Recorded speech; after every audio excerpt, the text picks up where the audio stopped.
Par contre, j'espère que vous entendez malgré les travaux, parce que j'ai des travaux à l'extérieur et des travaux dans l'immeuble, le voisin juste en dessous. C'est pas des travaux de ouf, mais j'espère que vous entendez et que la qualité du son n'est pas pourrie du coup. Cette fois-ci, c'est les 5 leçons importantes que j'ai appris au cours de ma vie. La première, c'est trop bon, trop con. Quand on a tendance à être beaucoup trop gentil dans la vie, que ce soit avec des inconnus ou avec ses proches, et malheureusement, l'humain prend ça tout de suite pour de la faiblesse et du coup le respect il est minime. Du moins on te respecte beaucoup plus si t'es pas si gentil. Je dis pas qu'il faut être méchant, mais voilà, entre les deux. Un peu genre caractère affirmé, je sais pas si vous voyez.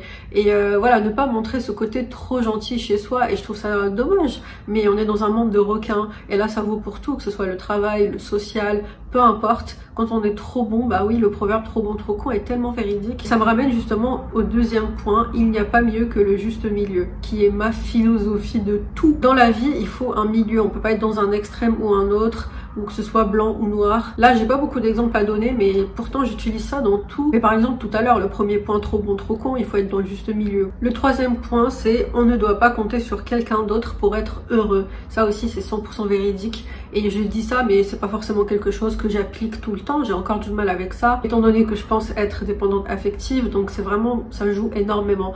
On compte que sur soi-même pour être heureux, pour tout et n'importe quoi, pour sortir même seul.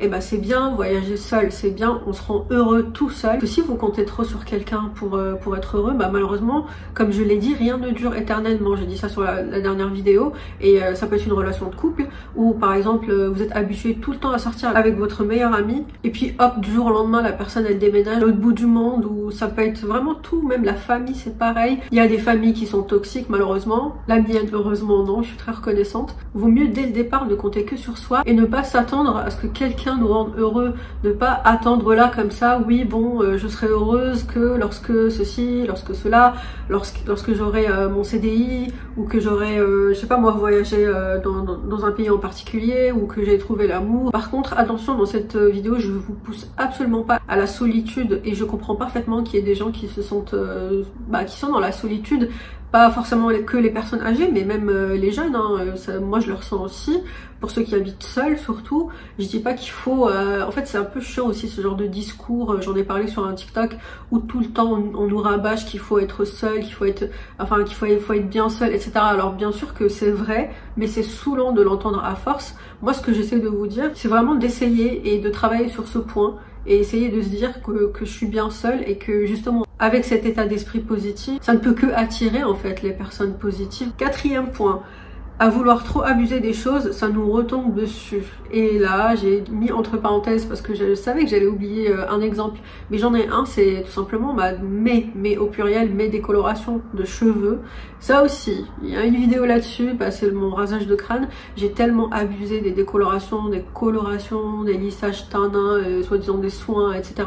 que c'était plus possible. J'ai dû carrément me raser la tête. Non, une coupe courte ne suffisait pas parce que dès la racine, c'était une horreur.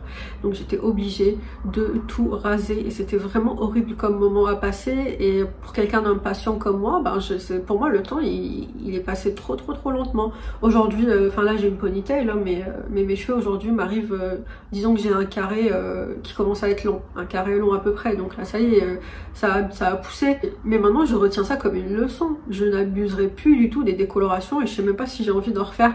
Mais là c'est les cheveux, ça peut être d'autres sujets. Mais voilà, moi je vous donne des exemples à chaque fois. Après à vous de voir à quel type d'exemple vous vous identifiez dans votre vie. Et en cinquième et dernier point, j'ai écrit profiter de la famille quand on vivait ensemble. Alors oui, je dis ça parce que vous savez, on est adolescent, on est juste pressé d'avoir son chez soi, d'être indépendant, on est pressé, et on se rend pas compte à quel point la famille, on se sent bien avec, dans le sens, là je parle uniquement des bonnes familles, pas des familles toxiques. Ça c'est autre chose, vaut mieux fuir. Mais moi j'ai une bonne famille, j'adore mes parents, mes sœurs, ma grand-mère, tout le monde, la famille quoi. Et quand je suis en vacances chez eux, parce qu'ils habitent pas ici, quand je suis chez eux, je ressens pas la solitude tout simplement.